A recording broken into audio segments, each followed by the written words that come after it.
চরম দারিদ্রতাকে পেছনে ফেলে উচ্চ মাধ্যমিক পরীক্ষায় সপ্তম স্থানে জলপাইগুড়ির কোয়েল।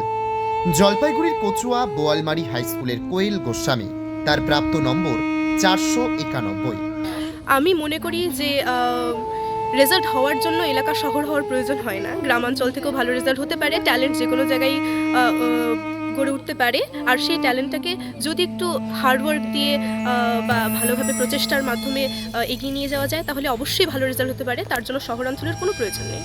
স্কুলের 65 বছরের ইতিহাসের কচুয়া বোয়ালমারি হাই স্কুল থেকে এই প্রথম উচ্চ মাধ্যমিকের কোনো পড়ুয়া সেরা 10-এ স্থান পেল।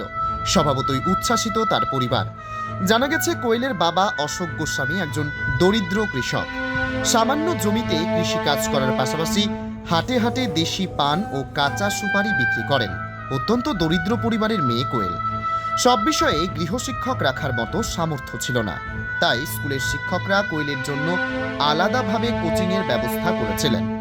পড়াশোনার পাশাপাশি আবৃত্তি গানে পারদর্শী কোয়েল স্কুলের যে কোনো সাংস্কৃতিক অনুষ্ঠানে নেতৃত্বে থেকেছে। স্কুল ও বোর্ডের পরীক্ষায় বরাবর তাক লাগানো সাফল্য পেয়েছে সে। Bureau report, জজবাত 24 Bangla. কিছুটা এফোর্ট দিতে হয়েছে, সময় দিতে হয়েছে অবশ্যই, কিন্তু যাদের অবদান কোনো মতেই উপেক্ষা করা যায় না, তারা হচ্ছে আমার বাবা মা, আমার গৃহশিক্ষক, আমার বিদ্যালয়ের শিক্ষক শিক্ষিকা, সকলে সমান অবদান রেখেছেন। তাদের সহযোগিতা ছাড়া কোনো ক্রমে এটা সম্ভব হতো না। বাবা মা কি করে? বাবা কি করে? বাবার বাজারে পানের দোকান আছে, আর জমি জমা আছে, কৃষিকাজ করেন। কৃষিকাজ করে, মানে এই এলাকা একটা প্রত্যন্ত গ্রাম এলাকা, কিভাবে এই সাফল্য বা কারাই তোমাকে সাহায্য করেছে? আমি মনে করি যে রেজাল্ট হওয়ার জন্য এলাকা শহর হওয়ার প্রয়োজন হয় না, গ্রামাঞ্চল থেকেও ভালো রেজাল্ট হতে পারে। ট্যালেন্ট যে কোনো জায়গায় গড়ে উঠতে পারে, আর সেই ট্যালেন্টটাকে যদি একটু হার্ডওয়ার্ক দিয়ে বা ভালোভাবে প্রচেষ্টার মাধ্যমে এগিয়ে নিয়ে যাওয়া যায়, তাহলে অবশ্যই ভালো রেজাল্ট হতে পারে। তার জন্য শহরাঞ্চলের কোনো প্রয়োজন নেই। কি নাম বলে তোমার? কোয়েল গোস্বামী। বললাম, কোন সাবজেক্টে কত পেয়েছো? বাংলাতে 97 পেয়েছি, ইংরেজিতে 98, হিস্ট্রিতে 98, জিওগ্রাফিতে 98, পলিটিক্যাল সায়েন্সে 97, আর ইকোনমিক্সে 100। রাজ্যের মধ্যে কোন স্থান দখল করেছে? সপ্তম। অনুভূতি হলো এই যে মেয়ের এই সাফল্যে, রাজ্যে সপ্তম।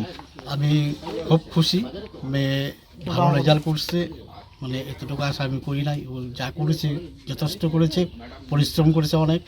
ওকে পড়াশোনার জন্য কোনো সময় বলতে হয় নাই, ও নিজের ইচ্ছা থেকেই পড়াশোনা করছে। তবু আমরা বলছি যে ভালোভাবে পড়াশোনা করো, বা তোমাকে রাজ্যের মধ্যে থাকতেই হবে। গতবার মাধ্যমিকে 460 পেয়েছিল, আর অল্প জন্য পজিশনে পৌঁছাতে পারে নাই।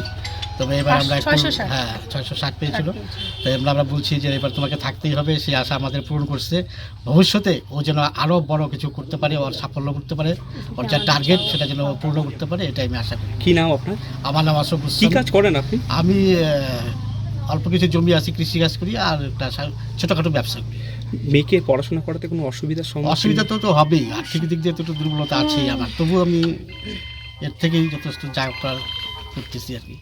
এই যে একটা গ্রামীণ এলাকার এই যে এত বড় সাফল্য, ভাবতে পেরেছিলেন? না, এটা আমি ভাবছি, আমার টিচাররাও ভাবছে যে এবার কিছু একটা করবেও। অনুভূতি ভীষণ ভালো, ভীষণ খুশি আমি। মেয়ের এই সাফল্য আমি মানে জানতাম, মানে একটু হলেও জানতাম পারবে। মেয়ে আমার প্রচণ্ড খাটনি করছে। ওর কোনো বাধা ধরা টাইম ছিল না। ও যখন ইচ্ছে তখন বই নিয়ে বসতো, পড়তো, উঠতো, একটু গল্প বই পড়তো, উপন্যাস, আবার বই পড়তো। কি নাম আপনার? বাসন্তী। খুশিতে ছুটে এসেছি ওর বাড়িতে। যে পরিবার থেকেও এই রেজাল্ট করলো, আমাদের সেই খুশির সীমা নেই। ও প্রাইমারি স্টেজটা পড়েছে এখানে ডক্টর বি.আর. আম্বেদকর শিশু মন্দির বলে একটা বাচ্চাদের স্কুল আছে, সেই স্কুলে, এবং হাই স্কুল পড়াশোনা করেছে কচুয়া বোয়ালমারি উচ্চ বিদ্যালয়। সেখান থেকে ওই রেজাল্ট করেছে, সেই খুশিতে আমরা খুব খুশি। যে পরিবার, আপনারা বাড়িঘর দেখে বুঝতে পারছেন কোনখান থেকে ওই জায়গায় উঠে এসেছে। ওর তো আর্থিক দিকটা একটু খুব এই যদি কোনো সহযোগিতা পায়, আমরা আপনাদের মিডিয়ার মাধ্যমে বলতে চাই যেন ও সহযোগিতা পায় ওর আশা পূরণ করার জন্য। আপনারা অবশ্যই এর মাধ্যম দিয়ে বলবেন যেন ওকে সহযোগিতা করা হয়। শুধু দারিদ্রতা নয়, এরকম একটা